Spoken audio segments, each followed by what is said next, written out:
आप देख रहे हैं इंडिया टाउन न्यूज, भारत की बात। पहले गैस सिलेंडर महंगा हुआ, फिर पेट्रोल डीजल के दाम बढ़े और अब किसानों की चिंता खाद को लेकर बढ़ती नजर आ रही है। छत्तीसगढ़ के कृषि मंत्री रामविचार नेताम ने संकेत दिए हैं कि आने वाले समय में फर्टिलाइजर यानी रासायनिक खादों के दाम बढ़ सकते हैं। मंत्री ने इसकी वजह वैश्विक परिस्थितियों को बताया है। हालांकि सरकार पर्याप्त खाद उपलब्ध होने का दावा कर रही है, लेकिन विपक्ष ने इसे किसानों के साथ धोखा करार दिया है। नमस्कार, आप देख रहे हैं इंडिया टाउन न्यूज और मैं हूं आपके साथ हर्षिता। देखिए हमारी रिपोर्ट। छत्तीसगढ़ के कृषि मंत्री रामविचार नेताम ने खाद की कीमतों और उपलब्धता को लेकर बड़ा बयान दिया है। मंत्री ने कहा कि अंतर्राष्ट्रीय स्तर पर चल रहे हालात, कच्चे माल की बढ़ती कीमतें और वैश्विक सप्लाई चेन की समस्याओं का असर अब रासायनिक खादों पर भी पड़ सकता है। उन्होंने कहा कि आने वाले समय में फर्टिलाइजर के दाम बढ़ सकते हैं और किसानों को इसके लिए मानसिक रूप से तैयार रहना चाहिए। मंत्री के इस बयान ने प्रदेश के किसानों की चिंता बढ़ा दी है। पहले से ही खेती की लागत लगातार बढ़ रही है। डीजल, बिजली, बीज और कीटनाशकों की कीमतों में इजाफे के बाद अब खाद महंगा होने की आशंका किसानों के लिए नई परेशानी बन सकती है। खासकर खरीफ सीजन से पहले इस तरह के बयान ने किसानों के बीच असमंजस की स्थिति पैदा कर दी है। इधर कांग्रेस ने इस मुद्दे को लेकर सरकार पर तीखा हमला बोला है। कांग्रेस का कहना है कि डबल इंजन सरकार किसानों को राहत देने के बजाय उन पर महंगाई का बोझ बढ़ा रही है। कांग्रेस नेताओं ने आरोप लगाया कि सरकार किसानों को डराने का काम कर रही है, जबकि जरूरत राहत और भरोसा देने की है। तौर पे होता है कि पूरे देश भर में जब हमारा डीएपी को लेकर के समस्या है, उसके वैश्विक एक तरह से समस्या आ गई है। इसके बावजूद हमारे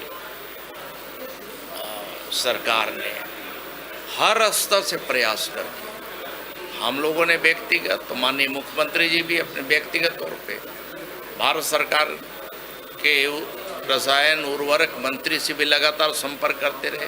वैज्ञानिकों की सिफारिश का हवाला देते हुए किसानों के साथ में इस तरह से बहुत ही गलत तरह से रवैया कर रही सरकार, और उसका निश्चित तौर पे किसान आज चिंतित है कि आज वो अपनी भरपूर उपज किस तरह से ले पाएंगे इस परिस्थितियों में। और साथ ही ये उन्हें ऐसा लगता है कि बिचौलियों को फायदा दिलाने के लिए सरकार किसानों को इस तरह से परेशान करने वाली नीति लागू की है। इस मामले को लेकर के हमने माननीय मुख्यमंत्री जी को भी आज ही पत्र लिखा है और साथ ही आग्रह किया है कि इस विषय में तत्काल फैसला करें। एक तरफ सरकार कह रही है कि प्रदेश में खाद का पर्याप्त स्टॉक उपलब्ध है, वहीं दूसरी तरफ बढ़ती कीमतों की आशंका किसानों की मुश्किलें बढ़ा रही है। ऐसे में सबसे बड़ा सवाल यही है कि अगर दाम बढ़ते हैं तो क्या सरकार किसानों को राहत देने के लिए कोई विशेष योजना लाएगी, या किसान महंगाई की दोहरी मार झेलने को मजबूर होंगे।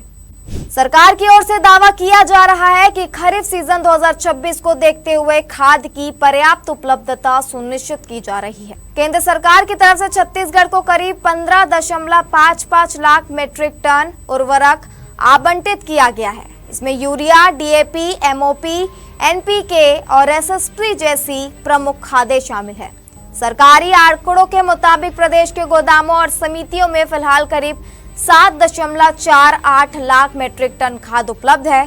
सरकार का कहना है कि किसानों को खाद की कमी नहीं होने दी जाएगी और वितरण व्यवस्था पर लगातार निगरानी रखी जा रही है। लेकिन किसानों और विपक्ष की चिंता सिर्फ स्टॉक तक सीमित नहीं है। सवाल यह भी है कि क्या किसानों को समय पर खाद मिल पाएगी, क्या कीमतों में बढ़ोतरी होने पर सरकार सब्सिडी या राहत देने पर विचार करेगी, और सबसे अहम, क्या बाजार में मानक गुणवत्ता वाली खाद उपलब्ध होगी या किसानों को कालाबाजारी और कमी की समस्या का सामना करना पड़ेगा। विशेषज्ञों का मानना है कि अगर खाद की कीमतें बढ़ती है तो इसका सीधा असर खेती की लागत पर पड़ेगा, जिसका असर उत्पादन और किसानों की आर्थिक स्थिति दोनों पर दिखाई दे सकता है। फिलहाल सरकार खाद की पर्याप्त उपलब्धता का भरोसा दिला रही है, लेकिन संभावित मूल्य वृद्धि की आशंका ने किसानों की चिंता जरूर बढ़ा दी है। खेती पहले ही महंगी हो चुकी है और अगर खाद के दाम बढ़ते हैं तो इसका सीधा असर किसानों की जेब पर पड़ेगा। अब देखना होगा कि सरकार किसानों को राहत देने के लिए क्या कदम उठाती है और विपक्ष के सवालों का जवाब कैसे देती है।